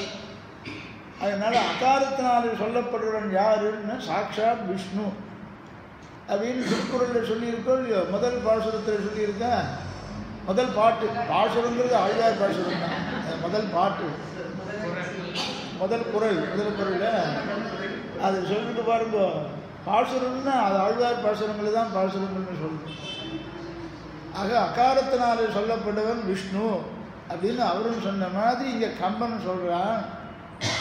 அனாதியான பிரம்மம் எதுன்னு ஸ்ரீமன் நாராயணன் தான் அப்படின்னு அடித்து சொல்கிறான் கம்பன். பாசுரத்தை நல்லா கவனிங்கோ. அந்தரதுந்து விமுழக்கி ஆய்மலர் சிந்தினர் கழித்தனர் அறமும் தேவரும் வெந்து எழு கொடுவினை வீட்டும் மெய் முதல் வந்து உண்மையான தத்துவம் என்றும் இருக்கிற தத்துவம். மகாப்பிரளய சமயத்திலேயும் ஏகத்திஷ்டதி விஸ்வாத்மா சது நாராயண பிரபு. மகாப்பிரளயம் வர சமயத்தில் இந்த பிரம்மாதிகள்லாம் ஏழ்ருவா. இவெல்லாம் யாரும் ஒன்றும் சாஸ்திரம் கிடையாது. ஏழ்ருவான்னு மகாப்பிரளயம் வர சமயத்தில் மோட்சத்துக்கு போயிடுவான்னு அர்த்தம். பிரம்மாவுக்கெல்லாம் மோட்சம் உண்டுன்னு தேசிகன் சாதிச்சு விட்டார். பிரம்மாவுக்கும் மோட்சம் உண்டுன்னு யார் சொன்னார்னா தேசிகன் சொன்னார்னா அப்பன்னா அப்பீல் இல்லை. தேசிகன் சாதிச்சாருன்னா பிரம்மாவுக்கு மோட்சம் உண்டு. தேசிகன் சாதிக்கலைன்னா கிடையாது. பிரம்மாதிகளுக்கும் மோட்சம் உண்டு. ரகசிய திரிசாரத்தில் தேசிகன் சாதிச்சிருக்கு. எடுத்து பாருங்க. என்ன எப்படி சரணாகதி பண்ணாரா பிரம்மா? பக்தி யோகம் பண்ணார். பெருமாளை தியானம் பண்ணிகிட்டே இருக்கார். ஒரு நாள் 2 நாள் இல்லை சுவாமி. யுககோடி சகஸ்திராணி விஷ்ணு ஆராத்திய பத்மபூஹு. கோடி கோடி யுககோடி சகஸ்திரம் தியானம் பண்ணி விஷ்ணுவை தியானம் பண்ணி உயர்ந்த நிலையை அடைஞ்சிருக்கார். அந்த தியானம் தொடர்றவர். பிரம்மாங்கிற ஸ்தானத்தில் சதுர்முக பிரம்மா இருந்தாலும் அந்த காரியத்தையும் சிருஷ்டி காரியத்தையும் பெருமாளுக்கு அதீனமாக இருந்து உட்பட்டு இருந்து பண்ணுறார். அதே சமயத்தில் பெருமாளுடைய தியானமும் கண்டினியூ ஆகுது. அந்த பிராரப்தம் முடிஞ்ச உடனே மகாப்பிரளயம் வர சமயத்தில் அவரும் மோட்சத்துக்கு போயிருந்தார். ஆக பக்தி யோகத்தினாலேயோ சரணாகதினால தான் மோட்சம் போக முடியும். ஏதாவது 2ல் 1 அனுஷ்டிச்சா தான் மோட்சத்துக்கு போக முடியும். அப்போ பிரம்மாதிகள்லாம் என்ன பண்ணுறாருன்னா பக்தி யோகத்தினால மோட்சத்துக்கு போனார்னு அர்த்தம். பிராரப்தம் எப்போ முடியுதுன்னா அவருக்கு 100 வயசு எப்போ வருதோ மகாப்பிரளயம் பரியந்தம் அவருக்கு பிராரப்தம் கண்டினியூ ஆகுதுன்னு அர்த்தம்.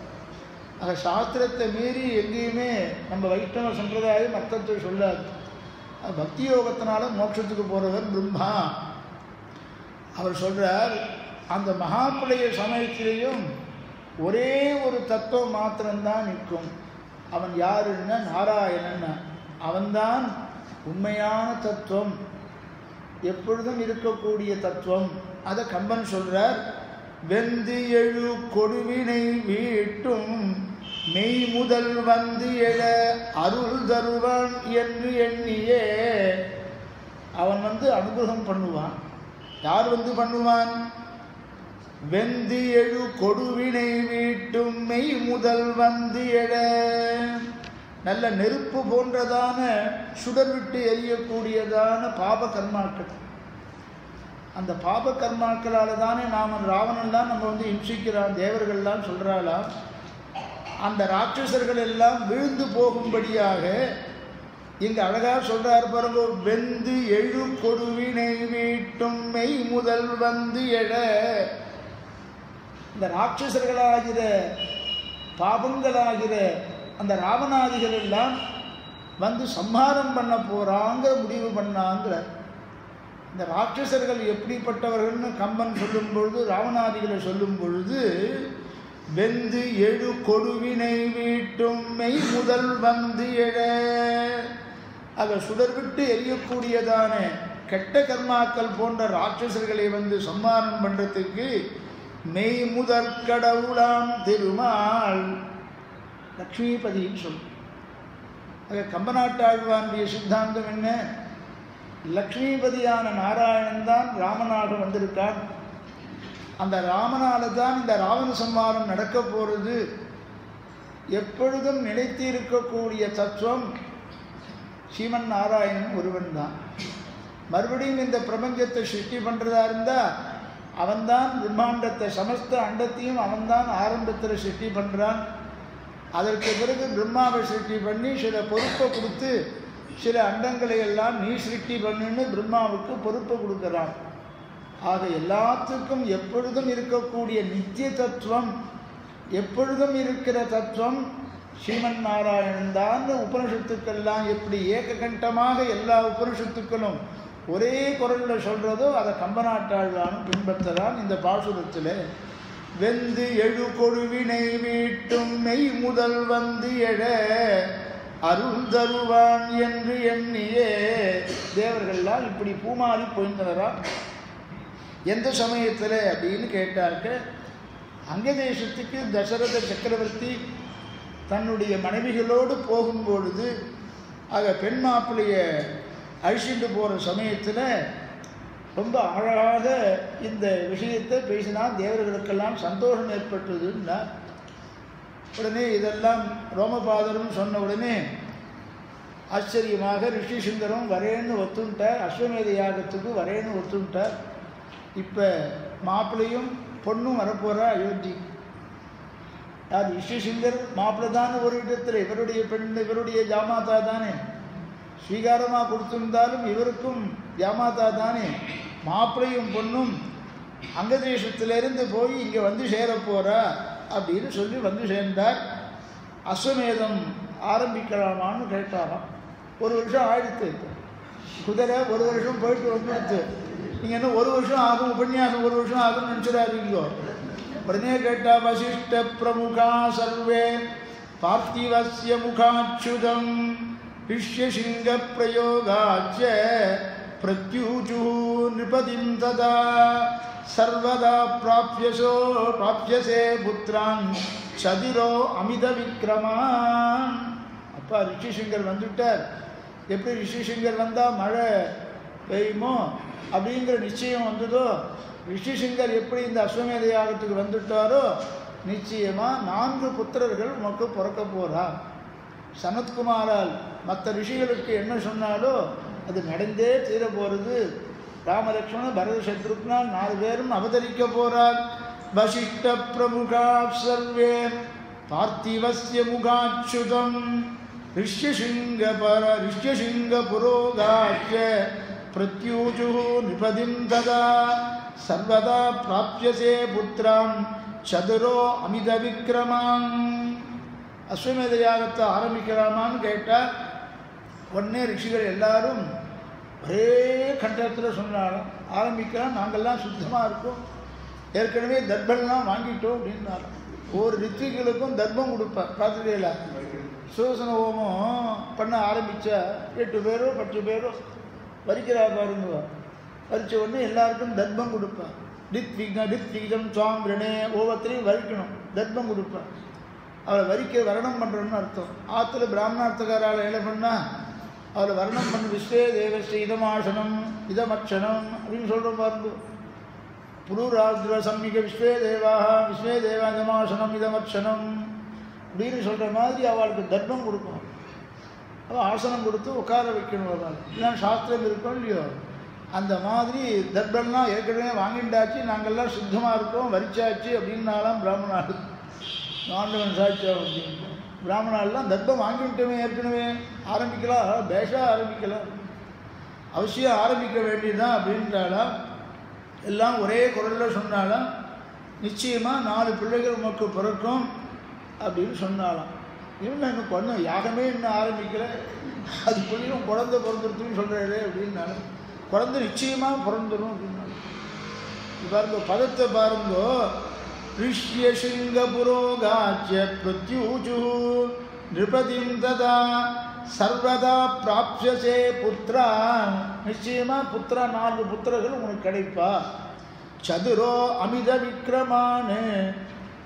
அவளாட்டும் பராக்கிரமத்தில் இணை இல்லாதவா 4 பேர் கிடைப்பான்னு வைத்தியாலாம் ததார்த்தம்னு சொல்கிறாள். எப்படி சுவாமி தெரியும்னா அவள் பண்ணுற சாஸ்திரத்தில் அவளுக்கு நம்பிக்கை. பலன் கொடுக்காம போகாது. நாம் அப்படி ஜபம் பண்ண போகிறோம், ஹோமம் பண்ண போகிறோம் அப்படிங்கிற தான் பண்ணுற ஜபத்திலேயும் தான் பண்ணுற யாகத்திலேயும் அவளுக்கு அவ்வளவு நம்பிக்கை இருக்குதுன்னு அர்த்தம். ஆக சாஸ்திரங்கள் எப்படா பலன் கொடுக்கும்னு கேட்டால், கர்மா எப்பொழுது பலன் கொடுக்கும்னு கேட்டால், அந்த கர்மாவினாலே ஆராதிக்கப்படுகிற தேவதையினிடத்தில் நமக்கு விசுவாசம் இருக்கணும். அந்த கர்மாவை ஸ்ரத்தையோடு பண்ணணும். கர்மா நிச்சயம் பலன் கொடுக்கும்னு மகாவிஸ்வாசம் நமக்கு இருக்குமேயானால் நிச்சயமாக பலன் கொடுக்கும். அப்படிப்பட்ட மகாவிஸ்வாசம் இருந்ததாம் அந்த ரித்திகள் எல்லாம் பிராமணாளுக்கெல்லாம் இருந்ததாம். ஆகையினால படிக்காமல் போகாதுன்னு சொன்னாலாம். இப்படி அஸ்வமேத ஏற்பாடுகள்லாம் செய்யறதுக்கு 1 வருஷம் ஆச்சு. அஸ்வமேத யாகத்தை ஆரம்பிக்கலாமான்னு கேட்டால் புனஹா பிராப்தே வசந்தே து பூர்ணஹா சம்வத்சரோ பவதி. 1 வருஷம் ஆச்சுன்னு சொன்னோன்னு ஏற்பாடு பண்ணுறதுக்கு 1 வருஷம் ஆச்சு. மறுபடி என்ன ஆச்சுன்னு கேட்டா புனஹா பிராப்தே வசந்தே து பூர்ணஹா சம்வத்சரோ அபவதி. 1 வருஷமும் முடிஞ்சு போச்சு. யாகத்தையும் ஆரம்பிச்சாச்சு. தன்னுடைய பத்னிகளோடு 3 பத்னிகளோடு கௌசல்யா தேவி, கைகேயி தேவி, சுமித்ரா தேவி இந்த 3 பத்னிகளோடு யஜ்ஞ தீட்சை பண்ணிவிட்டார், சங்கல்பம் பண்ணிவிட்டார். யாகம் பண்ணினா நிறைய அன்னதானம் பண்ணணும். யாகம் பண்ணாக்கா அன்னதானம் நிறையா பண்ணணும். கிருஷ்ணன் கூட அப்படி தான் பண்ணான். இந்த பிராமணாலாம் யாகம் பண்ணுறா, அந்த யாகம் பண்ணாக்கா நிச்சயம் சரியாகாதம் கண்டிப்பாக இருக்கும். அதனால இவன் மாடு மேய்க்கிறதுக்கு கிருஷ்ணன் போகிறான் தெரியுமா? பாகவதத்தை சுகபிரம்மம் பேசுகிறார். கிருஷ்ணனை சொல்லாமல் இருந்தால் அன்றைக்கி உபன்யாசம் பூர்த்தியாகாது, புரியுது? அதனால் மாடு மேய்க்கிறதுக்கு கிருஷ்ணன் போகிறான், இடையர்கள்லாம் கூட போகிறான். போன உடனே பசிக்க ஆரம்பிச்சுட்டு, குழந்தையோடு பாவம் கிருஷ்ணன் பசிக்க ஆரம்பிச்சு. அவனுக்கு பசியான்ன இடையர்களுக்கெல்லாம் பசி வந்தது. அப்போ என்ன பண்ணான்னா எடுத்துன்னு போயிருப்பாள் யசோதை. தயிர் சாதம் பண்ணி கொடுத்தாரு. என்றைக்கு கறவை பாசுறோம், இன்னைக்கா நேற்றுக்கா எடுத்தோ, இன்னைக்கு கறவை பாசுறோம் தயிர் சாதம்.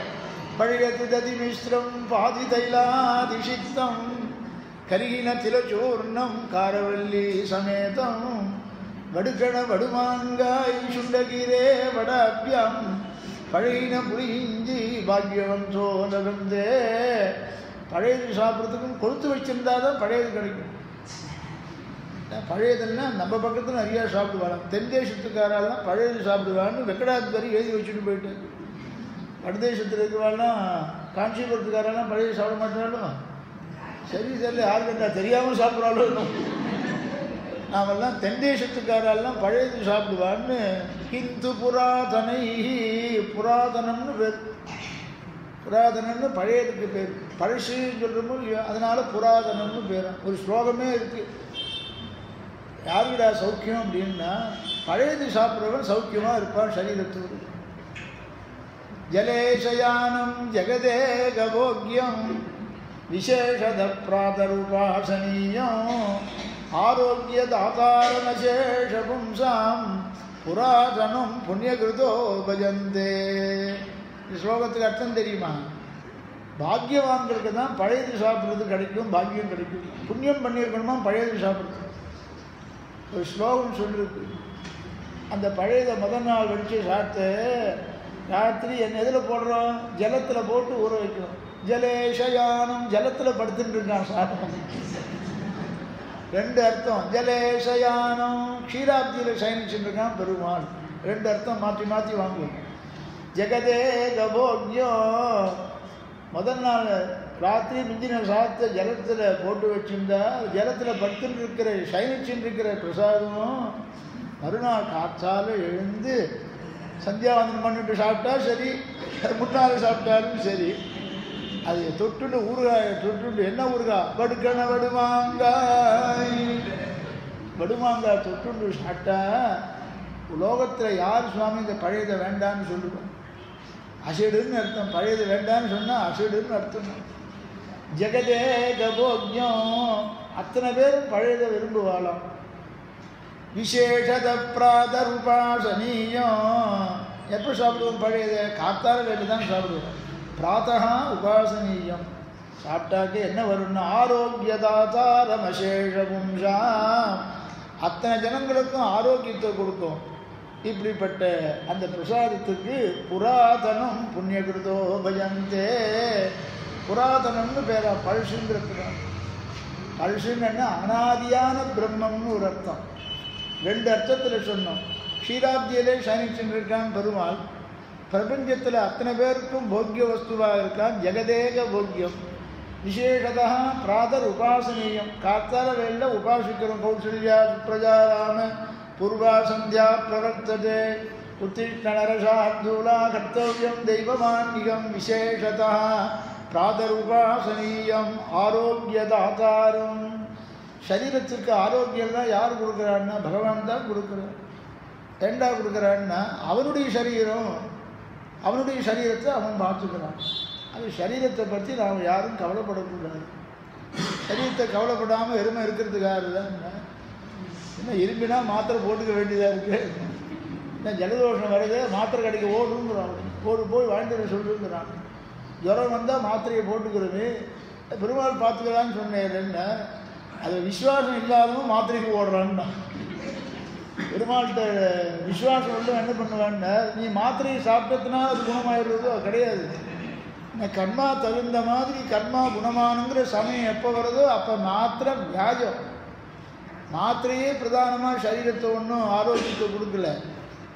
பெருமானுடையதான கர்மானுகுணமான பலனை அனுபவிக்க வேண்டிய சமயம் வந்தால், துக்கத்தை அனுபவிக்க வேண்டிய சமயம் வந்தால் துக்கத்தை கொடுக்கறது, ஜுரத்தை கொடுக்கறது, வியாதியை கொடுக்கறது.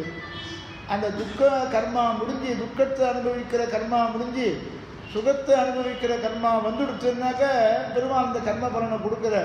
ஆனால் மாத்திரை சாட்டம் ஒரு மாத்திரை கொடுத்தா சாட்டம் பாருங்க ஜலதேஷம் ஓடியே போச்சு அப்படிங்கிறாங்க. போயே போச்சுங்கிற பாருங்க ஜலதேஷம். இது போல சுவாமி பெருமாள் தான் பண்ணுறார். ஆரோக்கியதாதாரமசேஷ பும்சா புராதனம் புண்ணியகிருதோ வஜந்தே. பகவான புராதனம்னு சொல்கிறோம். அந்த மாதிரி கிந்து புராதனை வெங்கடாத்வரி கவி பேசுகிறான். தென் தேசத்தில் இருக்கிறவாள்லாம் எப்படி இருப்பான்னு வெங்கடாத்வரி கவி பேசுகிறார். அரசாணிபால் வெங்கடாத்வரி கவி விஸ்வகுணாதிர்ஷ சம்புன்னு ஒரு கிரந்தம் பண்ணியிருக்கார். அதில் பேசுகிறார். தொண்டமண்டலத்தை பற்றியும் பேசுகிறார், திருவல்லிக்கேணி பற்றியும் பேசுகிறார், திருவேந்திபுரத்தை பற்றியும் பேசுகிறார், திருக்குடந்தையை பற்றியும் பேசுகிறார். எல்லாம் அந்த கிரந்தத்தை எடுத்து பாருங்க. அந்த கிரந்தத்தில் இது இருக்குது. விஸ்வகுணாதர்ஷ சம்புன்னு பேர். தமிழ்லேயும் வியாக்கியானம் இருக்குது. மெட்ராஸ் யூனிவர்சிட்டியில் புஸ்தகம் போட்டிருக்காங்க. அதில் பார்த்துருனாக்க அந்த கவி பண்ணது தெரியும். மெட்ராஸ் யூனிவர்சிட்டியில் ஒரு புஸ்தகம் இருக்குது. விஸ்வகுணாதர்ஷ சம்பு, விஸ்வகுணாதர்ஷ சம்புன்னு பேர். இதில் போய் எழுதிக்கிறார். அதுக்கோசம் சொல்லு இன்னும் எழுதி போய் லைப்ரரியில் போய் கேட்டு பாருங்க. ஏன்னா வெங்கடகிருஷ்ணனை கேளுங்க, பார்த்து தருவாரு. அதனால வெங்கடகிருஷ்ணன் பாட்சாதி சொல்கிறோம். பாட்சாதி மூலவருக்கு வெங்கடகிருஷ்ணன் பேர். அது இந்த வெங்கடகிருஷ்ணனை கேட்டாலும் சரி அவரும் கொடுப்பார், லைப்ரரியில் இருக்கார். அப்படி எல்லாத்தையும் கிரமமாக பண்ணுவா, பழையது சாப்பிடுவான்னு. அவள் சாஸ்திரத்தில் அவளுக்கு எப்படி இருக்கு பாருங்கன்னா எல்லாம் நம்பிக்கை பூர்ண விசுவாசம் உடைய பிராமணாலாக இருக்காங்க. நாம் அனுஷ்டிக்கிற கர்மா பலனை கொடுக்காம போகாது, இந்த எஜமானனுக்கு பலனை கொடுத்துடும் அப்படின்னு சொல்லி தசரத சக்கரவர்த்தி பத்னிகளோடு யஜ்ஞ தீட்சை இருந்தாராம். யாகம் செய்தால் நிறைய பிரசாதம் கொடுக்கணுமா, அன்னதானம் பண்ணணுமா, எல்லாருக்கும் போடணுமா, யார் யாருக்கு போடணும்னா திருப்தியாக போடணுமா, போதும் போதும் போதுங்கிற சொல்கிற அளவுக்கு போடணுமா. ஐயமும் பிச்சையும் ஆந்தனையும் கைகாட்டிங்கிற இடத்துல என்ன அர்த்தம்னா ஆந்தனையம்னு போதும்னு திருப்தின்னு சொல்கிற அளவுக்கு தானம் கொடுக்கணும்னு அர்த்தம். ஆந்தனைன்னு பெருமாளை கை காமிக்கிறதுன்னு ஒரு அர்த்தம் சொல்லுவார். ஆந்தனைங்கிறதுக்கு என்ன அர்த்தம் அப்படின்னாக்க போதும் போதும்னு சொல்கிற அளவுக்கு திருப்தி திருப்தி அப்படின்னு சொல்கிற அளவுக்கு பிரசாதம் கொடுத்துட்டே இருக்கும். பாருங்க பக்ஷணம் சாப்பிட்றதெல்லாம் நடுவில் நிஜாயிக்கிறா பாருங்க. பிராமணத்துக்காரர் இடம் பண்ணால் போட்டாக்க நானே வேணும்னா கேட்குறேன் அப்படின்ட்டுருவாங்க. வச்சுட்டு என்ன பண்ணுவான், சரி சீக்கிரம் எழுந்துருன்னு சொல்கிறா போட்டிருக்குன்னு சொல்லுவான். கொஞ்சம் அவகாசம் இருக்கணும் அவள். அதுக்கு தான் அந்த வேத பாராயணம்னா பண்ணுறது. புருஷ சூக்தம் சொல்கிறது, ஸ்ரீசூக்தம் சொல்கிறது, இதெல்லாம் சொல்லிட்டு இருக்கோம் பாருங்க. அந்த பிரம்மத்தை பற்றியே சொல்லிட்டு இருக்கணும். எப்படாப்பா எழுந்திருக்க போகிற, எப்படாப்பா அடுத்தது நமக்கு பிண்ட பிரதானம்லாம் வைக்க போகிறோம், எப்படாப்பா சாப்பிட்றது அப்படின்னு தீர்ந்து போயிடுமா சாதம் முடிஞ்சு சாப்பிட்றதுக்குள்ளே. அது அந்த போக்தாக்கள் எத்தனை நாள் சாப்பிட்றாலும் அது வரையும் பொறுமையாக இருந்து அதை கொண்டு வா அப்படின்னு மிக நிதானமாக சில பேர் சாப்பிடுவோம். வெந்நீர் கொஞ்சம் இன்னும் கொஞ்சம் உஷ்ணமாக இருந்தால் தேவையில்லையே, திருப்பி மூட்டு அடுப்பை மூட்டு அடுப்பெல்லாம் அதான் 10 மணிக்கே தனி பண்ணி வச்சு அடைச்சி வச்சுருப்பான். வெந்நீர் வேணுது பிராமணன் கேட்கணும்னு அவன் நினைக்கல. சுத்தமாக எப்பொழுதும் அடுப்பை எரிஞ்சுட்டே இருக்கும். விறகு அடுப்பாக இருந்தால் கறி அடுப்பாக இருந்தால் அது போட்டால் அது மட்டும் வெங்கல பானையில் போய்ச்சுட்டே இருக்கும் தெரியுமா? கேட்டபோது வெந்நீரை கொடுக்கணும், கொஞ்சம் சீது கொஞ்சம் குளிர்ச்சியான தீர்த்தம் கொஞ்சம் சேர்த்து கொஞ்சம் கொடுங்க அப்படின்னு. ரொம்ப சுடுறது பக்குவமாக கொடுக்கணும். அவள் முகம் கோணாதபடி பண்ணணும். திடீர்னு என்ன பண்ணிட்டார், அவளுக்கு பிடிச்சதெல்லாம் பண்ணணும்ட்டார். முதல் நாளே வேறு வந்துடுவா. அந்த நாள்லாம் முதல் நாளே பிராமணத்துக்காரா கிராமத்துக்கு ஆற்றுக்கு வந்துடுவாள். முதல் நாள் ராத்திரி போஜனம் பண்ணி போகிறது, மறுநாள் காத்தால் முதல் நாள் எண்ணெயை கொடுத்து எண்ணெய் தேய்ச்சி குடிப்பாங்கல்ல வழக்கம். அதெல்லாம் விட்டு போச்சு. போகும்போது ஒரு பாக்கெட்டு கொடுத்துட்ற சம்பாவனையில் ஒரு பாக்கெட்டும் சேர்த்து வச்சுட்டு அது போடுறது இல்லையோ. அன்றைக்கும் சாப்பிடுவா. நாளைக்கு சுவாமிக்கு என்னென்ன காய்கறிகள்லாம் பிடிக்கும், என்னென்ன சார்ந்த கையால் என்ன பிடிக்கும்னு கேட்குவேன். நாளைக்கு பிடிச்சதெல்லாம் சுவாமிக்கு எது திருவிழா என்ன பெருமாள் என்ன அம்சிக்கிறாரோ அதே போதும் அப்படின்னு வாங்கிட்டு திருப்பி வற்புறுத்தி கேட்டா, நீ என்ன நாளைக்கு அப்பளாமா பண்ணி போட போகிற சாத்து தெளிக்கு அப்பளம் எங்கே பண்ணுறது சுவாமி இது அப்படின்னா, சுவாமி உடனே எஜமானன்னு பார்ப்பா. சுவாமி திருவிழம் பற்றி விட்டால் நாளைக்கு அப்பளம் பண்ணியே ஆகணும்னு உத்தரவு போட்டுருவார். இவர் பாப்பாவும் உட்காந்து இடித்து இது என்ன கடையில் வாங்கி அப்பளம் பொறிக்கிறதா, உட்காந்து உளுத்தம் ஊரை வச்சு இடித்து பார்த்து பிரண்டை செய்கிறது அவ்வளோ கஷ்டமாக இருக்குது. பிரண்டையே கிடைக்க மாட்டேங்குது. இடித்து போட்டால் அன்றைக்கி காத்தால் அன்றைக்கி அப்பளாத்து மாவு இடித்து போட்டு பண்ணி பொறிச்சு போடுறவாலாம் காஞ்சிபுரத்தில் உண்டு. இன்னைக்கு கூட நடக்கணும். அன்றைக்கே கூட கேட்டாங்க, அன்றைக்கே பண்ணி போட்டு அன்றைக்கே அப்பளாம்னா பொறிச்சு போடுறோம். அப்போ காஞ்சிபுரத்தில் பிராமணாத்தில் இருக்கலாம் போல் இருக்கு. அப்பளாம்லாம் கிடைக்கும், நம்ம பக்கத்துலாம் பண்ண மாட்டான். அப்படி என்ன போடணுமான்னா, அவள் சாதிக்கணுமா, அன்னத்தை கொடுக்கணுமா, எப்படி சாப்பிட்டு சாதிக்கணும்னு சொல்லித்தரார் வால்மீகி. தையாராதனை பண்ண பாகவத ஆராதனை பண்ணணுன்னா எப்படி பண்ணணும்? முகம் கோணக்கூடாது, கோபப்படக்கூடாது, சலிச்சிக்கக்கூடாது. இன்னும் திருவுள்ளம் காத்துருக்க சுத்தமான கை அப்படி வச்சுட்டு காத்துருக்கணுமா சாப்பிட்டு சாதிக்கணும். ஒரு கை மேலே ஒரு கை பட்டாக்க அது கொஞ்சம் குறைச்சல் ஆச்சாரம் குறைச்சல் அப்படியே காற்று இப்படி வச்சு காத்துருக்கணும். முகம் கோணாதபடி கோபப்படக்கூடாதான். அதான் போட்டனே அப்புறம் என்ன அடுத்த தடவை போடுறது அப்படின்னு கேட்குறாங்க. இதுக்கு ஒரு கதை இருக்குது, ராமானுஜருடைய கதை ஒன்று இருக்குது. ஆழ்வார் பாசகத்தை வச்சு சொல்கிறேன்னு சொல்லிருக்கணும் இல்லையோ. நாளைக்கு அந்த பதவி சொல்கிறேன். இப்படி தரியாராதனை பண்ணணுமா, அஸ்வமேத யாகத்தில் எல்லா ஏற்பாடும் பண்ணியாச்சான். இங்கேயோ கிருஷ்ணனை ஆரம்பிச்சேலே விட்டுட்டேலே அப்படின்னு கேட்டால், கிருஷ்ணன் மாடு மேய்க்கிறதுக்கு போனாரும் இல்லையோ. அப்போ எப்படி நடந்ததுன்னு நாளைக்கு சொல்கிறேன். சொத்தி பிரஜாபிய பரிபாலயம் தான் நியாயேன மார்கேன மகீஷா கோபிராமணேபிய சுபமஸ்து நித்யம் லோகாசமஸ்தா சுகினோ பவந்து மங்களம் கோஷலேந்திராய மகனீய குணாப்தயே சக்கரவர்த்தி தனூஜாய சார்வபௌமாய மங்களம். ஸ்ரீமதே வேதாந்த ராமானுஜ மகாதேசிகாய நமः.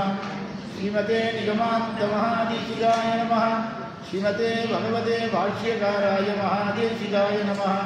ஸ்ரீமதே வகுலபூஷண மகாதேசிகாய நமः. ஸ்ரீரங்கநாயக்யை நமः. ஸ்ரீரங்கநாதபரபிரம்மணே நமः. ஸ்ரீரங்கநாத வித்யமணி பாதுகாபியாம் நமः. நாளைக்கு போகி பண்டிகை. காத்தால திருப்பாவிக்கு எல்லாம் வருவாள். என்ன எல்லாரும் வருவாளா போகி பண்டிகை?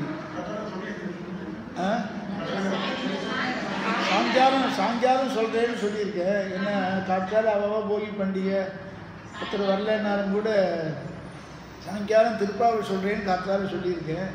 சாயங்காலம் நாளை பாசுரத்தை திருப்பாவை சொல்கிறேன். அப்புறம் இது சொல்கிற ராமாயணத்தை ஆரம்பிக்கும். இப்போ என்னமோ முடிக்க போகிறதில்ல. ஆண்டாள் திருக்கல்யாணமும் போகி அன்றைக்கும் முடிக்க மாட்டேன், பொங்கல் அன்றைக்கும் முடிக்க மாட்டேன். அது 2-3 நாள் ஆகும். நான் சொல்கிறேன் உங்களுக்கு. பாயசம் வர்றதுக்கு இன்னும் 2-3 நாள் ஆகிடும். ராமன் அவதாரம் பண்ணி அப்போ ராமநாமா பிரபாவம் சொல்கிறதுக்கு 2 நாள் ஆகும். மெதுவாக முடிச்சுப்போம், இன்னும் அவசரம்.